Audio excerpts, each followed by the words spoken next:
Welcome to this episode of You'll Never Talk Alone. I'm your friend Joseph Craven, and all hope has been abandoned on the podcast. We are all a bunch of miserable people living a miserable life here in our YNTA offices. The first miserable person to join me on the podcast tonight is Alex. Alex, how miserable are you? I'm about a Kingdom Hearts 1 level Eeyore. Ugh. God. The only thing that could have been more miserable than that was Kingdom Hearts level 1 gummy ship building system. Oh, I didn't even bother with that. I didn't even bother. It's like, here's a interesting game mechanic. Oh, it backfired tremendously. Whatever. Let's keep it in every other game. It's surely it's fine. This is really relatable content here. Oh yeah, absolutely. Hey, look, if our listeners haven't played the entirety of the Kingdom Hearts series in order, then they don't need to be listening. I think that's just a prerequisite. Well, here's the question. Well, I guess I'm signing off here. Do you mean chronological order or well, I don't think he can rejoin.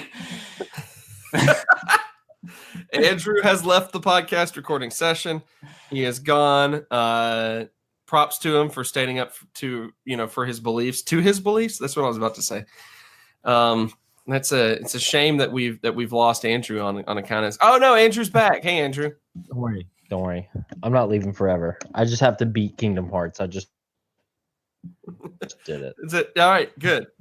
Andrew is a strict release order truther, not a chronological order truther. Wow. Bold move. All right, Andrew. I don't know. How miserable are you tonight? I'm not. I never thought that Man U was ever going to win this game, especially after the weekend. It's not our best shot here.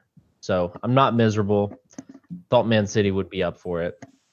I'm good. I'm great. I'm actually not all that miserable either. Yeah, it's getting more and more anxiety inducing as we get closer to the end of the season, just hoping and praying that City screws up in some level and Liverpool keeps winning all their matches. Like, it just sucks that we have to hope for both those. I had a conversation. I could like send you guys screenshots of like exactly when it happened because I texted this friend earlier today. But on March 31st was about the time, I believe, that United lifted the interim manager tag on Old Gunner. It was not long after that, and I had a friend who made a comment about how, I don't know, I guess he made a comment about like how he liked he's a United fan, and he made a comment about how he liked to hire all of that. And I was like, no. I told him then, I was like, you never lift the interim tag. You never do it. You let the interim last through the end of the season, repair the damage, whatever, survive, and then you lose him, hire someone else. That's what you always do. If you lift the interim tag, that's the kiss of death. And the moment that they lifted the interim tag, United just started to suck. What did they do? Obviously got trounced by Barca, but lost to Wolves. Obviously over the weekend got thumped by Everton. No goals in open play and over like 500 minutes. Yeah. Lost 7 of the last 9. Yep. Playing for Manchester United. I mean, the list goes on of things they're not doing well.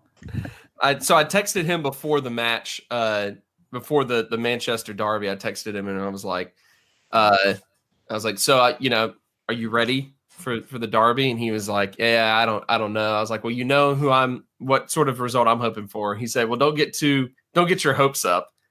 And I sent back a screenshot of me saying never lift the interim tag. He said, I don't think that's our problem. I think it's something else. I was like, whatever, man.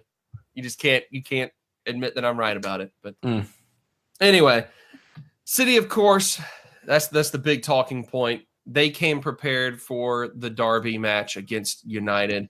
United looked kind of lifeless, and the moments in which they had life, they completely just pooped it away. They it away and just really, really a disappointing result in that moment, though, that a lot of Liverpool fans were hoping maybe United would do us a favor and keep City out of the title position. But Andrew, you said earlier that you didn't think that this was you didn't feel that confident that this was the best shot at that happening. If you looked at City's remaining schedule and the 3 matches they have left, what would have been your pick as to which one you think is the most likely that they drop points in? I think the smart choice here has got to be Leicester. Last 2 games they've lost to them, I think, or maybe lost one and tied one. They lost the one at the Emirates. So they're playing away at Leicester, I believe. That's got to be it. But both of the other matches, they could maybe drop points. I want to believe that they could. It's Burnley and Watford, right? Watford's a decent team. It's Burnley and Brighton. Brighton. Yeah. Who right now is sucking. Yeah. No. My Seagulls are looking rough these days. They're looking like the one that didn't fly away from the tray of French fries fast enough and got kicked by some fat kid. What a weirdly specific comparison to have made, but all right, I'm into it. I just checked. I know, I got it. It just was weirdly specific that the fat kid was the one who's kicking him. I just did a little fact check, look it up, and Leicester won in the league, in the Premier League, 2-1. City defeated them in the Carabao Cup on penalty kicks. With a weakened Leicester lineup. No Vardy. So that would also be a tie in the league. So exactly. So both of those would, if either of those repeated, they'd be positive results for us. But so Leicester's your pick, you think? Yeah, got to be Leicester. Oh, Brendan, you think Brendan will lead Liverpool to victory finally? No, I don't think he will. But I think they might edge out a result here. I love it. Alex, what's your assessment there? You think that that's the most likely out of the 3 remaining? I think Burnley away is probably the best bet we're gonna have. And I'm feeling sad now, but I was never really that confident that they would drop points. It was always just a hope that crazy things could happen. Sure. But because it's sports, you never know. Exactly. That happens. And this kind of felt like the thing where craziest things could have happened, just because it's a derby match and the form book goes out the window. No one has ever said that before, so I will be the first to say it.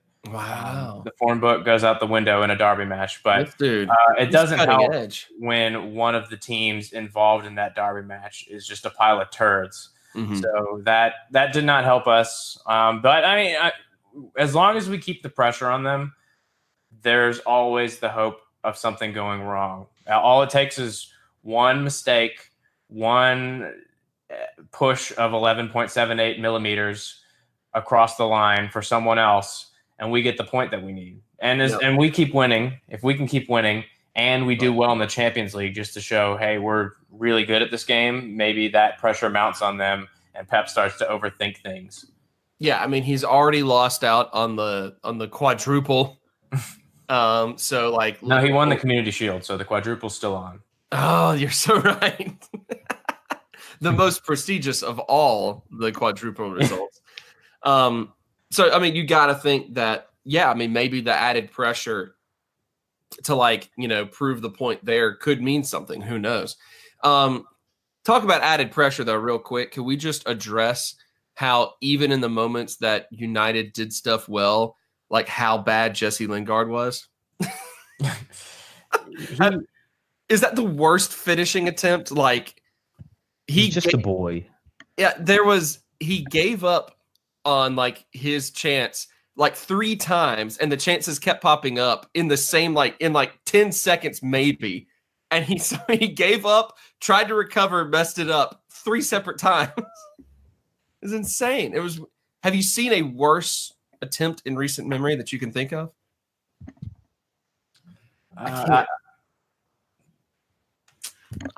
No, but that's on the forefront of my mind. Yeah, it's hard to look past that one. Anyway, All right, Andrew, our chances in terms of Liverpool, what we can control, it comes down to we have to go and defeat Huddersfield.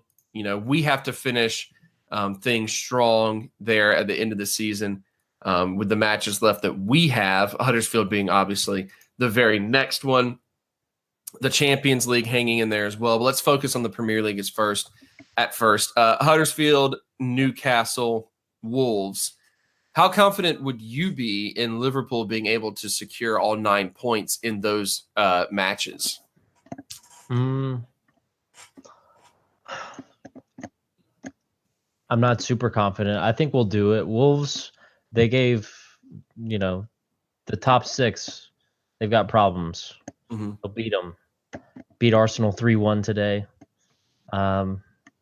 That's probably our biggest test there, but I think we can easily do it. I mean, this team, it's not a coincidence that we're, on pace to be, 6th most points in the league of all time.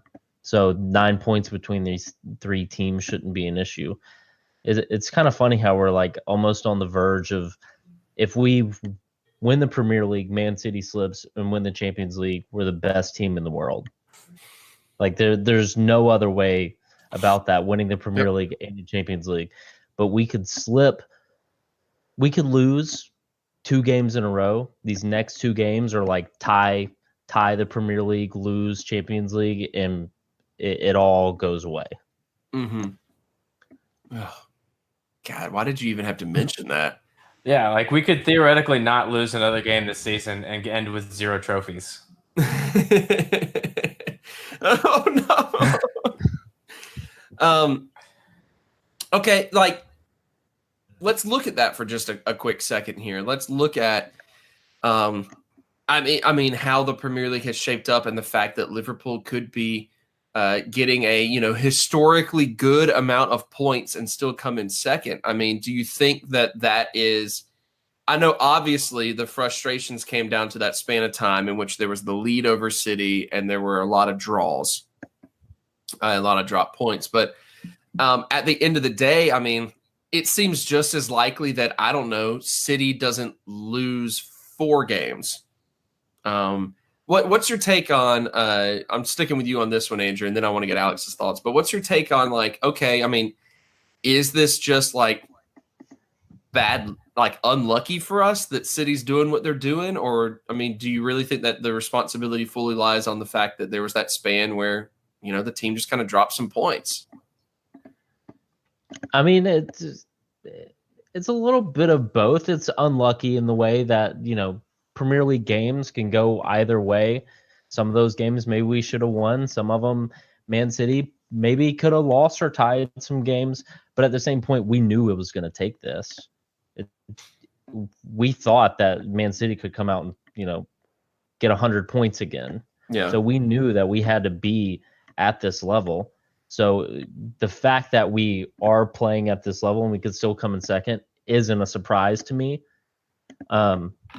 I'm a little bit surprised that Man City's been able to keep it up, but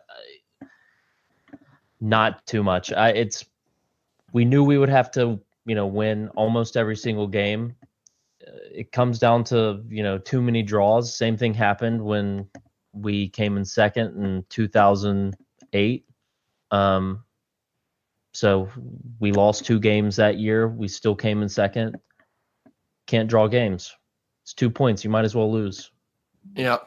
It was not that long ago, I feel like, that we were talking about Manchester City looking old and how they needed to make some change. They're like, oh man, could City be on the tail end of that successful run? And then it turns out, no, never mind. They got the youth they need. Alex, what are your thoughts then about all of this? I mean, obviously it is kind of, all right, it seems like a blend of many factors. I mean, it'd be dumb to think that there's one particular thing, but what's your take on, could there just have been more done? I mean, obviously, yeah, you don't draw, then you're doing better there. Yeah, I mean, I agree with everything Andrew said. I mean, we knew it was going to take this, and I don't really think it's that surprising that City is doing this again because, one, they've got a manager who has historically done this with pretty much every team he's managed in almost every season that he's managed. Two, they have one of the largest transfer budgets in the history of the sport, backed by probably skirting the rules, backed by continually benefiting off of slave labor to further that wealth. So, I mean, they were going to continue to be like a third, fourth season manager mode team where you have just broken the game and can sign whoever the hell you want. And so we knew that we were playing. Sounds a little bit like an attack on me and my recent FIFA tactics, Alex. I don't know how well I that sits with me, man. I'm sorry. I didn't realize you had entered the skirt the FFP rule cheat with your Game Shark. Did you see how many free transfers I got? I did, and I'm still a little shook by it. Yeah, that was obviously a Game Shark move. Good call, referencing a Game Shark. But yeah, so like we knew this was going to happen. They have a ridiculous squad, and it does, unfortunately, like it. On one hand, I hate to turn the blame on ourselves, but it just comes down to the fact that we couldn't build the squad we wanted to build as quickly as we would have liked to, because when push came to shove and we had big injuries and we put in a lot of the bench players or the rotational players, they didn't step up when they needed to. And even some of the people that were mainline starters didn't step up just because we had a time period where there was a certain 12, 13 players that could play and us be fluid. And when that didn't happen, we struggled. And on top of that, we also didn't catch the luck that we needed. So, I mean, there have been some decisions that have gone City's way that we have not gotten. I mean, just think about the penalty, I think it was against Leicester, where Naby Keita just got cleared out in the box. Like, it's a blatant penalty. And if we get that, we've got 2 extra points and we're ahead right now.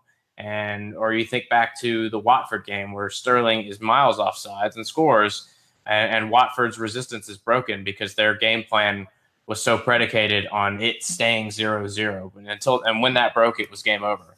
So it comes down to fine margins, and it comes down to a little bit of pieces in our squad possibly lacking. But that just shows how much of an achievement what we're doing is. We have a squad that isn't as deep as one of the most expensively assembled squads ever in the history of the game. And we're going blow for blow with them. We're 11.78 millimeters away from being 2 points ahead of them. Like, that's how close we are. And as long as we can keep the pressure up, anything can happen. So it just comes down to that period, like you said.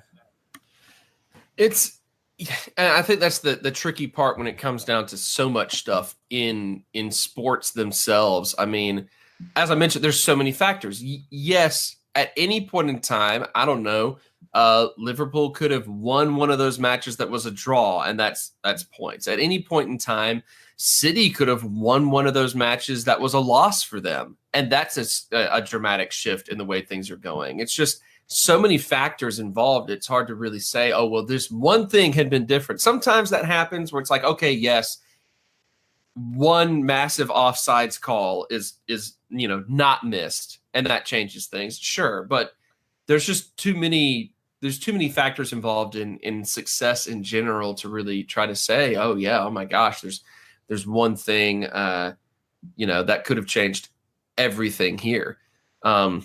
Will Caves has just arrived on the recording session. He's just showed up, pulled up, came roaring in his on 2 wheels. On 2 wheels on his brand new beautiful luxury Livermobile. SUV, Livermobile. It was a sight to behold. I wish you podcast listeners could have seen it. But Will's arrived at the YNTA studios, and he's here to give his hottest takes imaginable on the current state of the league. Will, this has just kind of been our recap of the league itself as a whole, period of the episode. And I want to hear your thoughts real quick on how you personally, actually not real quick, elaborate as long as you want to, on how you personally are feeling, because I know you're still feeling fairly positive about the chances going into the final 3 matches of the season. Tell us a little bit about your thought process there, how you're feeling going into those final matches. Well, listener, if you will click the link that we're going to tweet out after this, you can access my 100-slide PowerPoint on this subject. No, it's all right. Regroup in the conference room.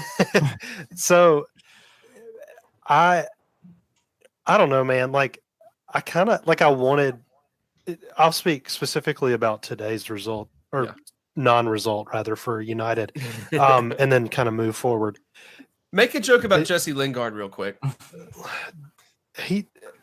That dude is 26 and he looks like he's about to turn 17, first of all. And he plays like he's about to turn 17 too. Like I feel like he's that, you know how like Theo Walcott always had unrealized potential and then suddenly he was 31 and had never realized it. It's Jesse Lingard is the same thing. So not to cut you off, but I thought Jesse Lingard was like 20. No, he's 26. Him and Lukaku are the same age. No clue. Didn't know that. That's bizarre. So today's not. Of course, in a perfect world, United stomps City and we're top of the league. But of course, we can't rely on them to do anything. And I kind of, however many weeks ago it was when we had that string of draws and we kind of lost our points advantage on City, I kind of came to terms with the fact that this was still an outstanding season and that regardless, as long as we didn't the bed in the run in, we were going to have something to be proud of, even if we didn't win the league. I still feel that way. We are already past our highest points total ever in the current format. We are all and we still have 3 games to go. We are on pace to finish with 97 points, which I think, except for last season, would have won the league in any other year. At the very least, 9 out of the last 10 years, for sure. From the math I did on an episode a few weeks back, for sure. So I mean, like, it's hard for me to be upset about that, honestly. Like, if City wins 14 games in a row, like, cool. Like we can't do anything about that, right? Like that's good on them. They probably deserve it. I would say that we equally deserve it, but it's not how it works. And it's crazy to think that the Champions League is a consolation prize, but good Lord, are we in a good position to win that? And that may be what we're going to talk about later. I don't want to go down that rabbit hole, but the audacity to think if you think back 3, 4, 5 years ago, maybe not 5 years ago, because I was 13, 14, but before that, how we just were terrible. And Jay Spearing and John Joe Shelby were our starting midfielders. And don't talk bad about John Joe. John Joe was our false 9 for a bit. Never forget. That's true. Good Lord. Okay, never mind. You can talk bad about John Joe. Right. So, I mean, we've come so far, and like, it's such a cool thing to be like kind of proud to be a Liverpool fan again. Yeah. That it's like I'm okay with. I hate to say it, but I'm okay with second at this point. If we win, great. If we don't, great. I'm still proud. I will say that this feels different than like 05-06 in Istanbul felt like a fluke a little bit. 08-09 was good, but you kind of knew that like that was our shot. 13-14, like that was our shot. And if it wasn't probably going to happen again, but this feels a little bit more permanent. Like I feel like we could go get 88 points again next season at least. And it wouldn't surprise anybody. And so I'm begrudgingly okay with it. Now, I do still think, as I said before, that someone will drop points before the end of the season. I've said that every time we talked about this, and I think it's going to happen. Brighton will drop points, yes. But I think one of City or Liverpool will still drop points before the end. Yeah, and I hope that is not lost in all of this. I hope that we can look back on this season and give it the appropriate amount of credit that it deserves, because it is hard to have any major level of success in any level of sport at all. It's hard. And it's hard to build consistent levels of success. So to be able to be consistently improving like Liverpool has been doing under Jurgen Klopp, to reach this point right now in which we're performing at a historic level and are kind of just having to deal with another team that's also performing at a historic level, we also weathered a lot of injuries that City has just not really had to deal with. And I think Alex was talking about that a little bit earlier and how we finally got the depth that we wanted in Alex Oxlade-Chamberlain and Xherdan Shaqiri, and those guys started getting hurt.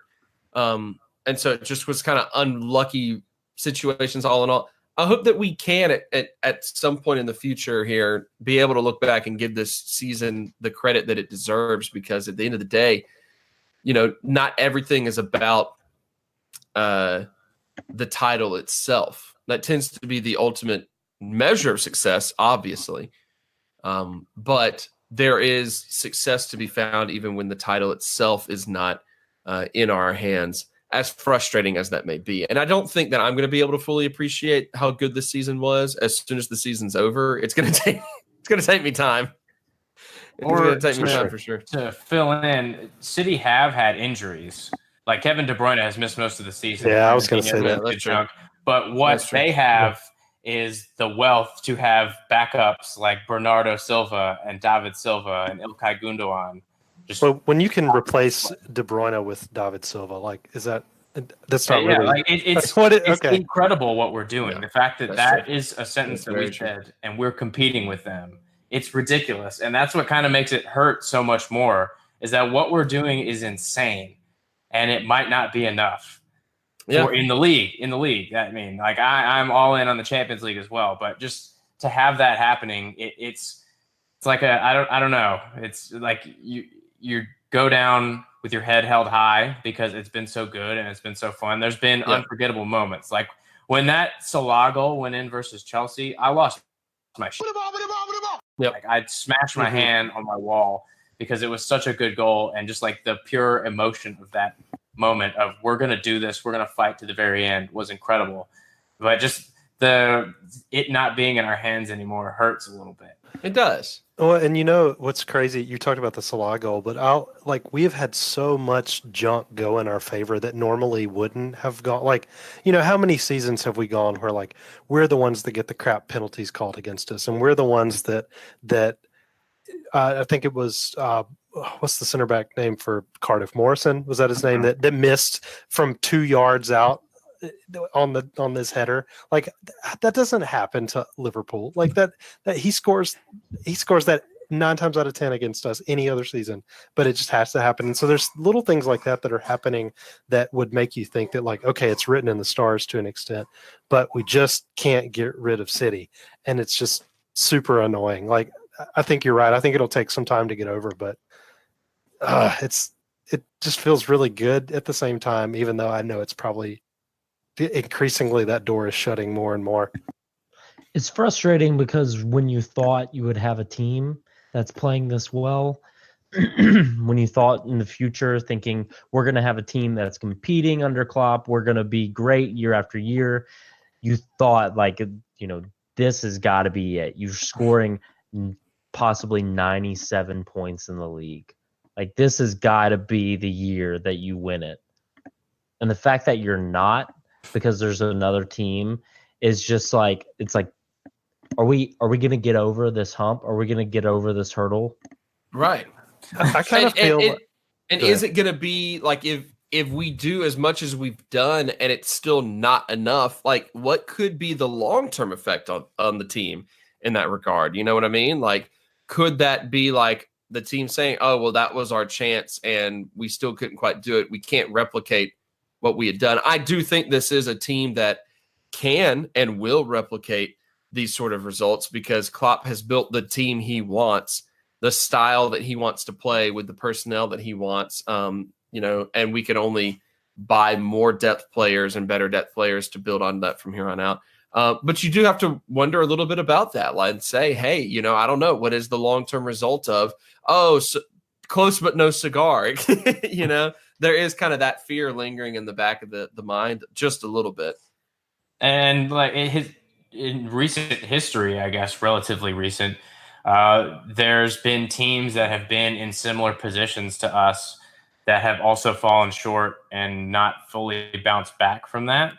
So there's always that worry, but at the same time, I feel like we're having more fun than they were. So like the great Neverkusen side of, I think, 01-02, where they were in the German Cup final, they were about to win the league and in the Champions League final, and they lost all three in like 2 weeks.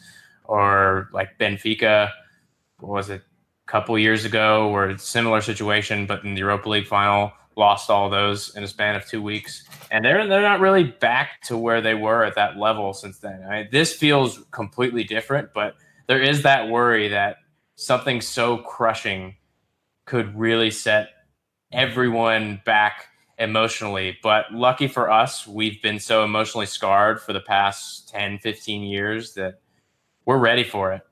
I will say that this feels a little like this isn't like the Gerrard slip of 13-14, right? Like that was like soul crushing. This is like, okay, we are going to like take City to the limit and really push them. And if we don't do it, we don't really have anything to be ashamed of. Like there's not a point in this season where I can look back and say like that's where we lost it. This is where it happened. This is where, we bottled it, whatever. Like you can't say Liverpool bottled this league because we finished with 97 points. Like right. And so like to an extent like that psychologically will affect the players, yes, but I feel like it will drive them forward more than like make them apprehensive. I mean, we would hope.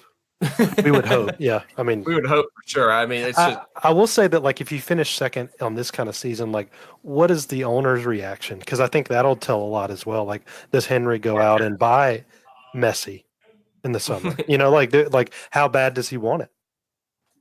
I think we know right now that Henry's reaction is going to be, oh, that's right, I forgot about that team. My bad. I need to check in on them again. Need to go to one of those matches, I guess. Well, we haven't really hit on, we haven't even actually talked about the Cardiff match, for example. Or the Porto match or the Chelsea match. Or the Porto match, yeah. No, we talked about Chelsea last time around. Pretty sure we did. I don't know. Anyway, but we have a lot to discuss. I think what we really need to discuss right now, though, is the importance, the magnitude of the legendary and massively immediate impact of Virgil van Dijk. Virgil van Dijk, of course, the word going around right now is that he is expected to be named the player of the year for the EPL. I almost called it something else for just a second because I was looking up something. I got distracted. But Verge is expected to be named the player of the year. Massive commendation for him, and obviously a lot of credit to his impact that the league itself is noticing how impactful he has been. Let's talk a little bit about what he's meant to the team. Alex, right now, his impact, have you ever seen anything quite like it? No. I've never seen anything so immediate and so huge. Like there have been players that have become essential to their team, but never this quickly. And they've never had that impact across everyone. He changed that attitude of everyone in the team. And I still can't believe that he's ours. I still can't believe how good he is. I still can't believe everything that he's done. And he hasn't been dribbled past in over a year. That's ridiculous. That's stupid. It's absurd. Stupid. It's the dumbest thing I think I've ever heard. That stat is just unbelievable. Andrew, how about the fact that we're talking about a defender being named player of the year? How important is it in a sport in which, any sport, offense gets all the headlines. But a guy like that is able to be so impactful and to his team and to the league that he's able to win an accolade in a often very glamourless position. He comes with a glamour. Look at those waves in his hair. They are gorgeous. Man.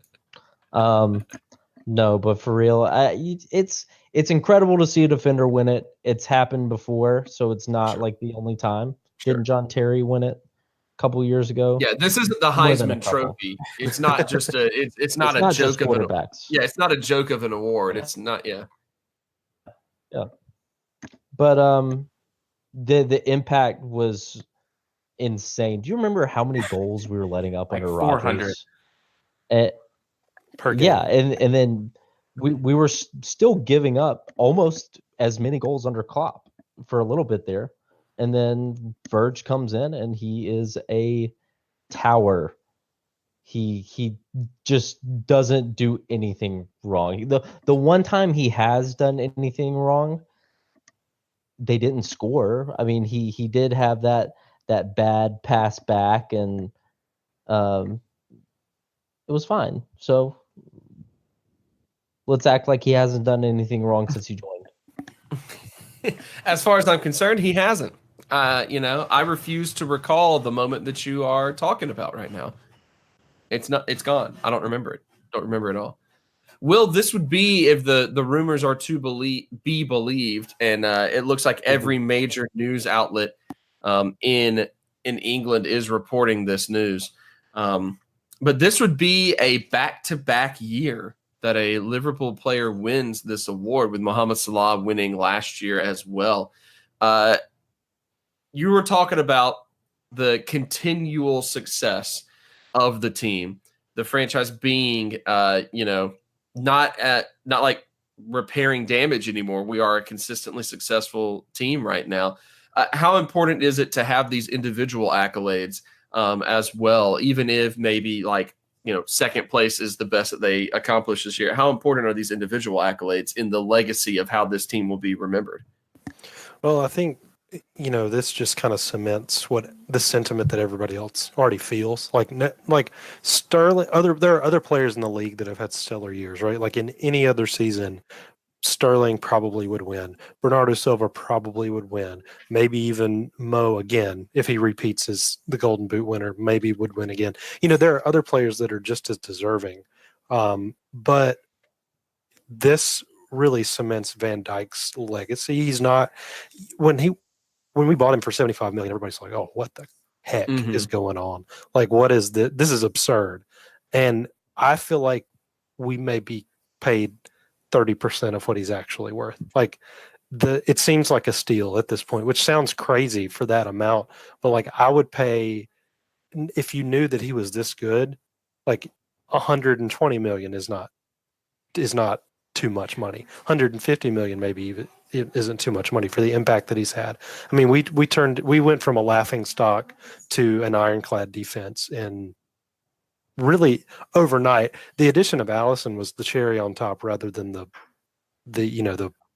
addition of you was really the cherry on top. Thank you. Thank you for giving me credit. Right.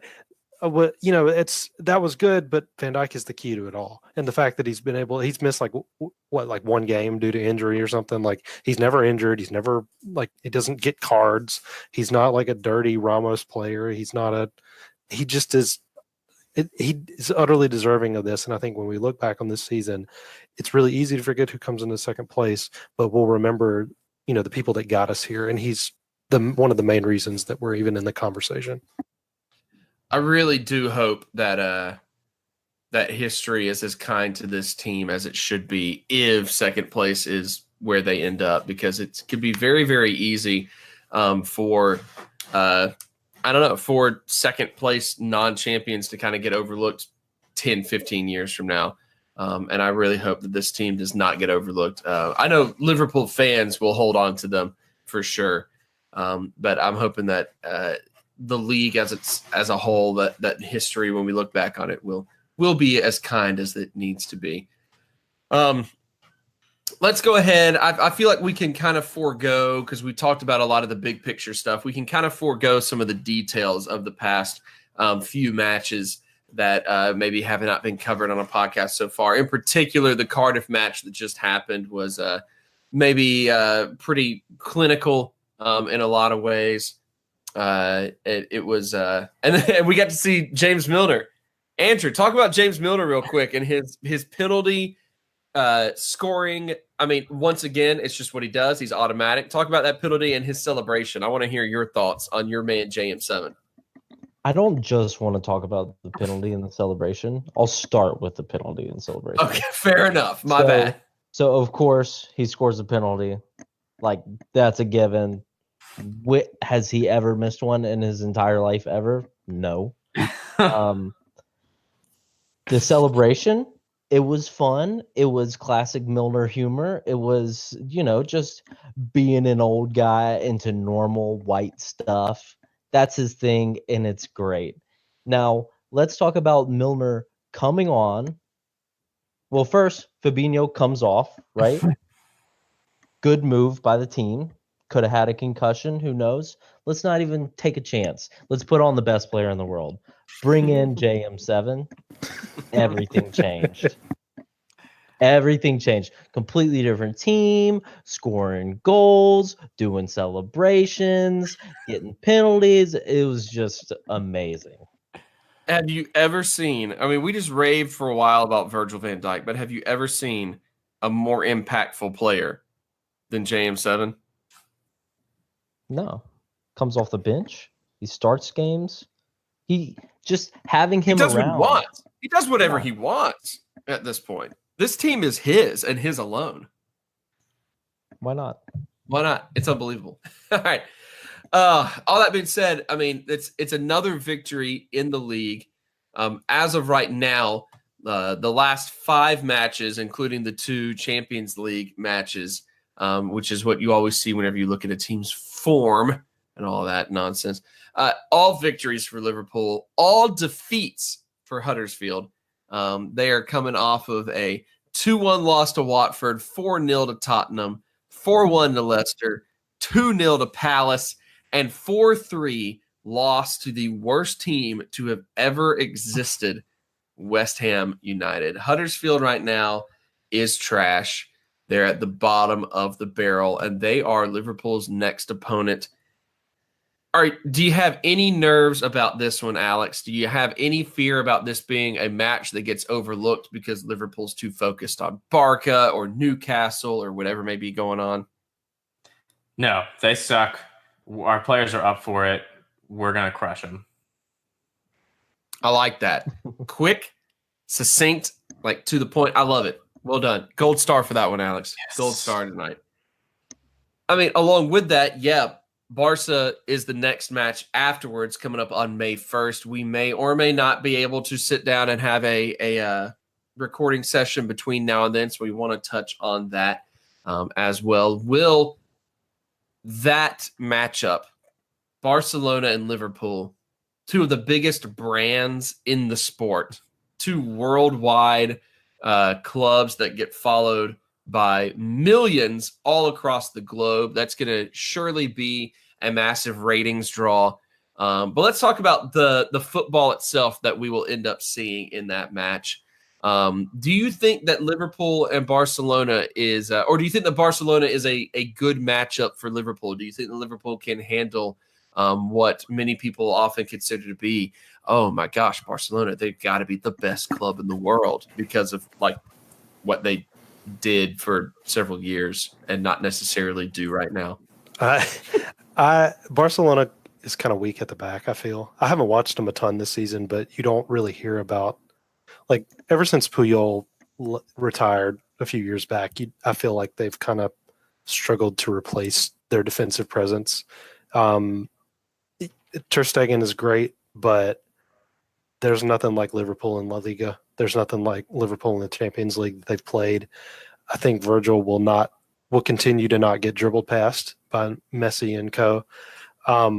You asked if we'll see the game. I do hope we actually get to see it on TNT rather than on BR Live. Finally. Surely they are smart enough to know.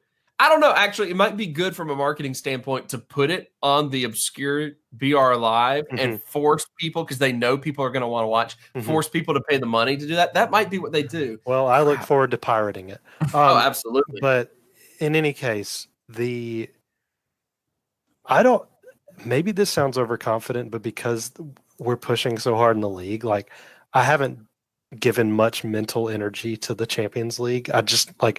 I feel like we're gonna win the whole thing. Like, and I know that's like, oh, it's just the Champions League. Like that seems really nonchalant, but like Barcelona doesn't scare me really. Like Suarez is kind of old. Coutinho's gonna suck.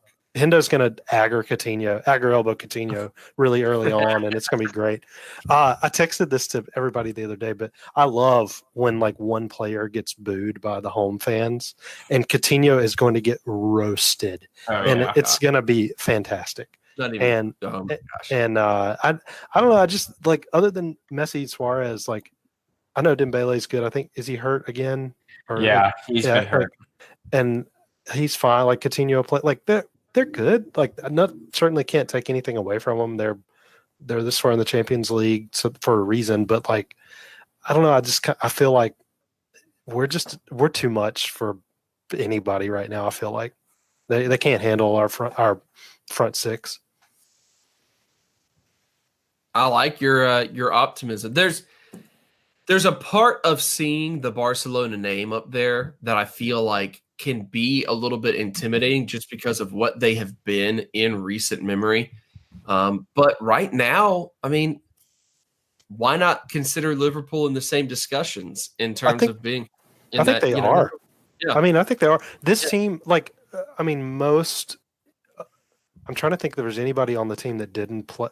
Okay, Allison for sure, and Matip is, assuming he's still starting he'll start the Barcelona game. This entire starting lineup played in the Champions League final. Like, I feel like intimidation isn't really a thing. Like, they're not going to be like, oh, it's Barcelona, because they played in Kiev, right? Like, it's not. There's nothing that's more intimidating than playing in the Champions League final, I feel like. Yeah, and there's a part of me that even wonders if if Liverpool has, because of what Liverpool has done in Europe, has just like, if Liverpool draws more or intimidates other teams a little bit more in the European play than they do in the Premier League, because of the fact that, haven't won a Premier League title since it became the Premier League, but been dominating in Europe over the past 25, 30 years. I wonder if there's an aspect of that that maybe Liverpool has more continental respect than domestic respect sometimes. We're good enough to where they're going to have to adjust their game plan, not the other way around. I love that. They're less Barcelona than they've ever been. And they're still their main attacking threat. It's two kind of things. It's one, we know exactly what they're going to do. They're more Messi reliant than they've ever been since he came through the youth academy, which is a good thing. The bad thing is he's Lionel Messi. So we know what they're going to do, but stopping him is another matter. The second part is their best way to attack is to send Jordi Alba forward and have Messi find him with some ridiculous pass. So that will be a huge matchup with Alba and Trent, because that will be the battle where they're trying to create space for crosses and pullbacks.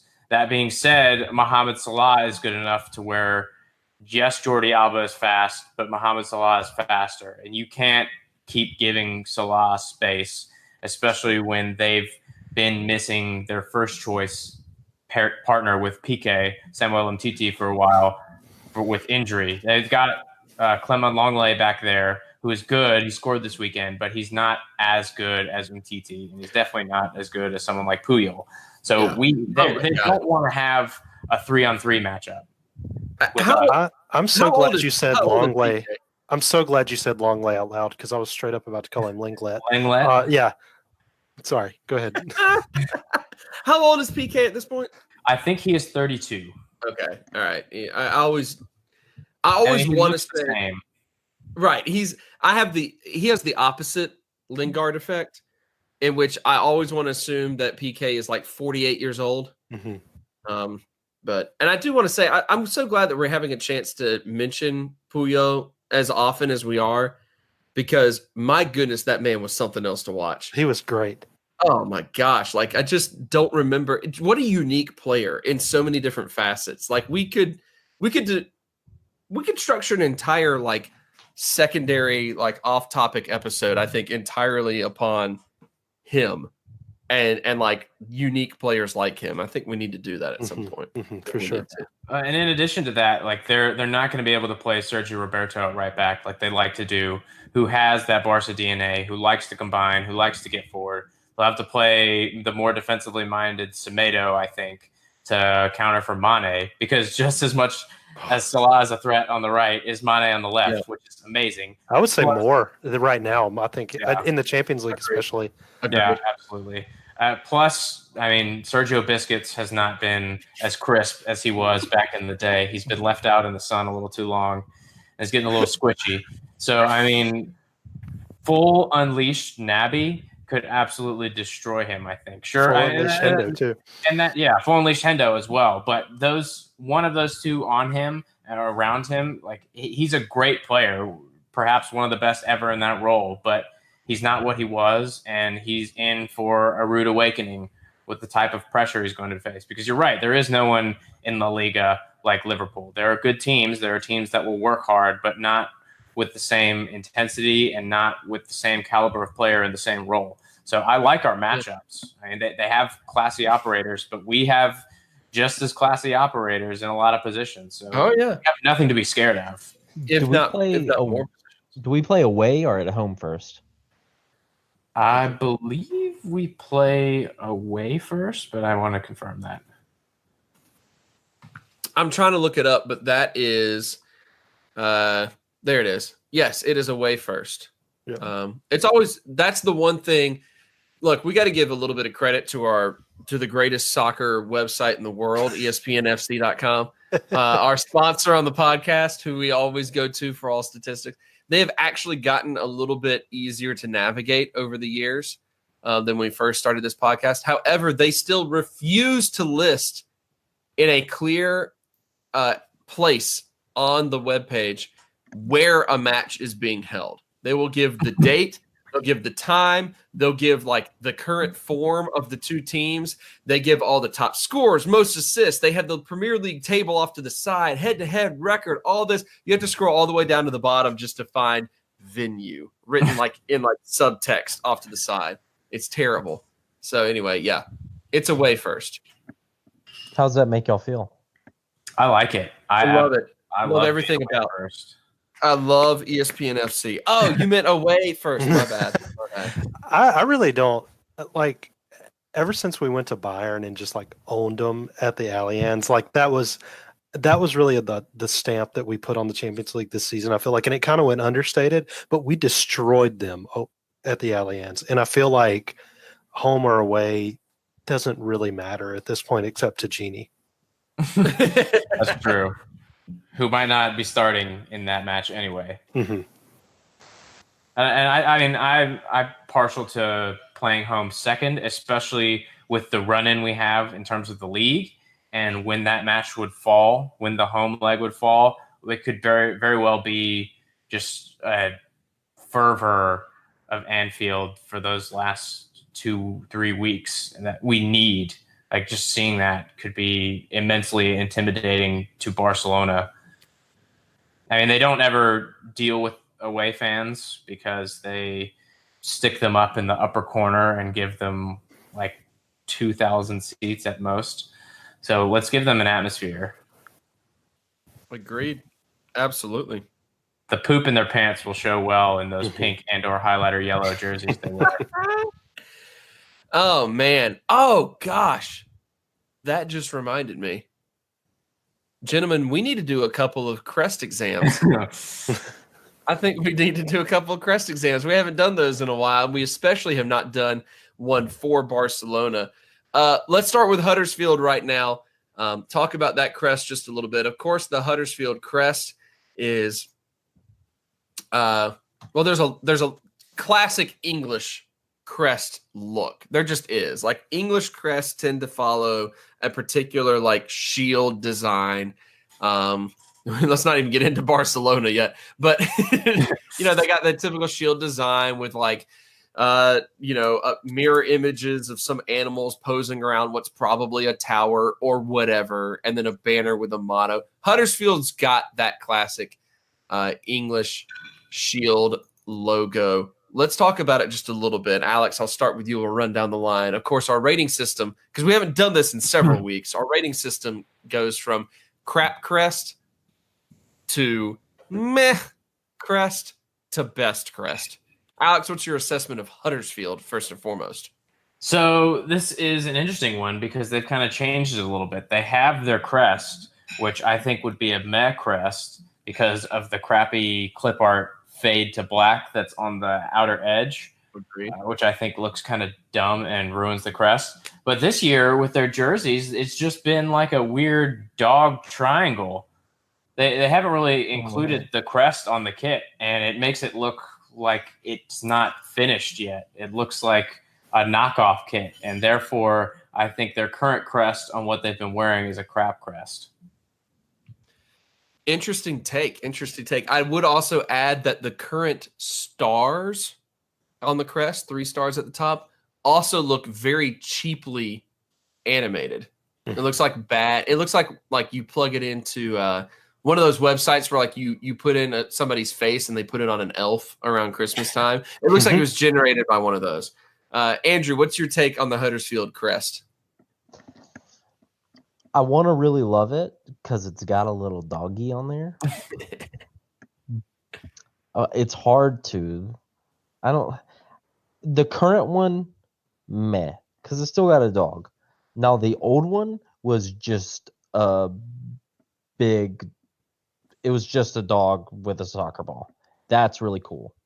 Like if it was just a dog with a soccer ball, great. I'm all about it. But adding all this like y'all were saying, it looks like someone made it in like clip art or something. Like it's just not well made. It looks dumb, but also it's got a little dog on there. Yeah, they are nicknamed the Terriers, of course. So that plays a lot into what shows up on the whole crest. Will, what's your take? I like dogs. I like coats of arms. But I don't like this dog in this coat of arms. I'm going to say bad crest, whatever. Crap crest. Crap crest. Sorry. Crap crest. I'm going to say crap as well because I think that along with what Andrew was saying, they need to go back to get away from the inspired by like the city of Huddersfield crest or coat of arms. Get away from that. Go back to a more simplistic. Here's a dog. He's got his paw up on a ball. He's a terrier. He's just being a pimp. I'm all about that. Go back to something like that. They got one version of it that honestly looks like something.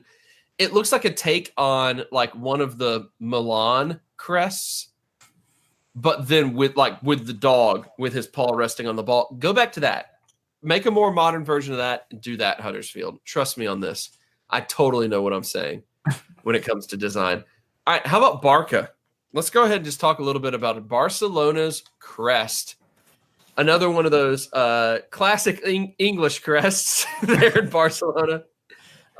It's got, of course, the very recognizable shield shape with the St. George's cross, the patron saint of Catalonia. The colors of the club in stripes, the Catalonian flag, the Catalan flag on there as well.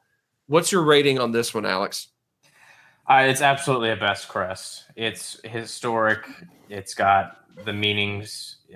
The meanings. It's got. It's got all the meanings.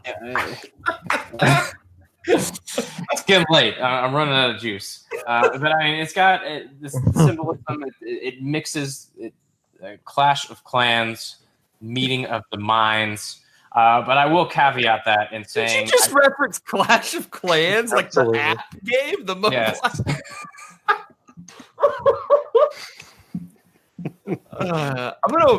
I'm tempted to take away your gold star from earlier, but instead, you know what? You deserve a double down. I'm going to give you another gold star for that. Just as long as it's not one of the stars from the Huddersfield crest, I'm fine with it.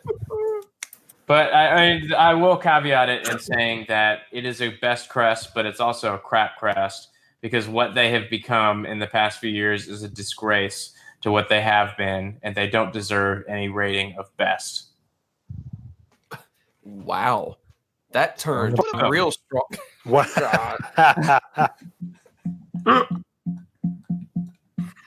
Good Lord. Andrew, what you got? Give me something to work with here.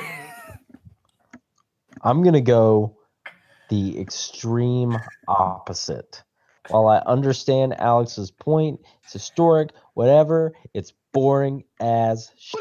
It does nothing for me. It's just a little like put something cool on there, like a dragon or a terrier. Or put a dog on it. Dog on there. Do something cool. Like you just got some lines and some flags and like a little old soccer ball. It's not even like it. It's not even cool. Like make it like a new soccer ball, like a Nike soccer ball or something. I don't know. You're sponsored by. I'm like, do something to it. Make it fun. Crap crest, boring as shit. I never would have expected this would be the point in the podcast that would have the most like the strongest opinions, the most profanity. I love it. This is why we make this god-awful podcast to begin with. Barcelona can buy all our players, but they cannot buy our respect. It's terrible.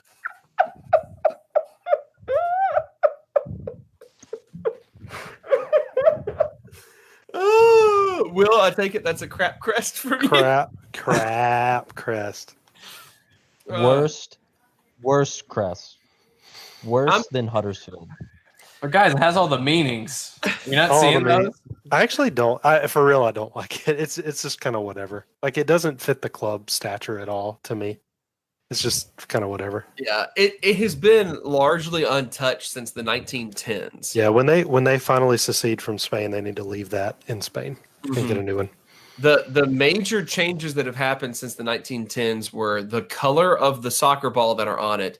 And in the 40s through the 60s, up until 1974, they switched the lettering around. So instead of FCB, it went to CFB. College football, baby. College football. All the meanings. SEC. That being said, I think the only positives it has for it are the historicity. The meaning, okay, yes, it's got the St. George's cross. Okay, it's got the flag of Catalonia on it. It's got the club colors. Whatever. At the end of the day, it is a graphic design nightmare. It is just a jumbled mess of color schemes and patterns. It's like pick one or maybe two flags to be represented on there. Don't put all three, you amateurs. I'm also going to go crap crest for Barcelona. And I think that they could do better. When they secede, they should get a new crest. Oh, good Lord. All right. I'm not going to make you guys think too hard about this and come up with a massive amount of details. For both matches, let's only do a scoreline prediction for the Huddersfield match and wrap up this podcast for the benefit of our listeners who no doubt by now are asleep. Alex, start us off. I mean, they suck. Let's be real. They're so bad. They suck. This is going to be historically bad. 3 victories, 5 draws, 27 defeats. 6 of their 14 points have come against Wolves somehow, which I don't understand at all. It's because Wolves are what we were like 2 years ago. Oh, we're going to do awesome against the top 6, and then we're going to be terrible against the bottom. If not for Wolves, they would be the worst team ever in the Premier League. So I feel like they owe Wolves at least a Tiff's Treats or something. So send them one of those. Send them a terrier. Just send them a brand new pet terrier. Send them a new crest, idiots. But, I mean, this is going to be a cakewalk. This would be a perfect time to just trounce somebody. We haven't really done that in the league, but this would be a perfect time to do it. I'm going big. I'm going 11-0. Every starting player gets a goal. Andrew, try to top that. 11. No. You took the words right out of my mouth. Yeah, historically bad team, giving Derby a run for their money. we are historically good. I'm going to say we are going to win 1-0.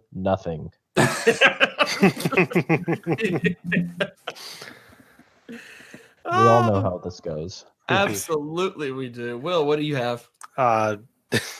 Completely agree with Andrew at the rate that this is going.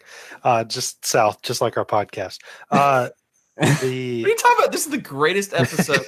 I'm going to go ahead and call it. This is going to be the episode that gets us the most downloads of any episode. This episode will win us the title. They're going to look at it and be like, that's a 2-hour-long podcast. Fuck this. I'm so uninterested in this nonsense. 2-0. Let's do it. I love it.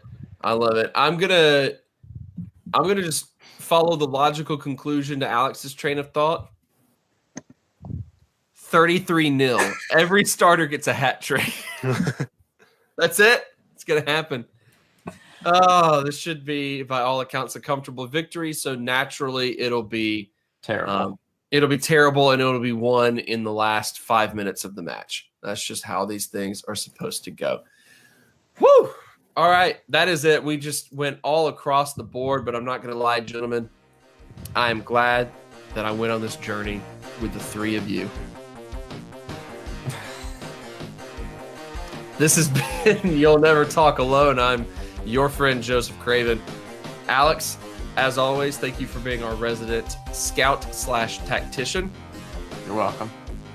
Will, as always, thank you for being our resident ray of shining hope. You're welcome. And you're beautiful. Oh, look at this guy going above and beyond.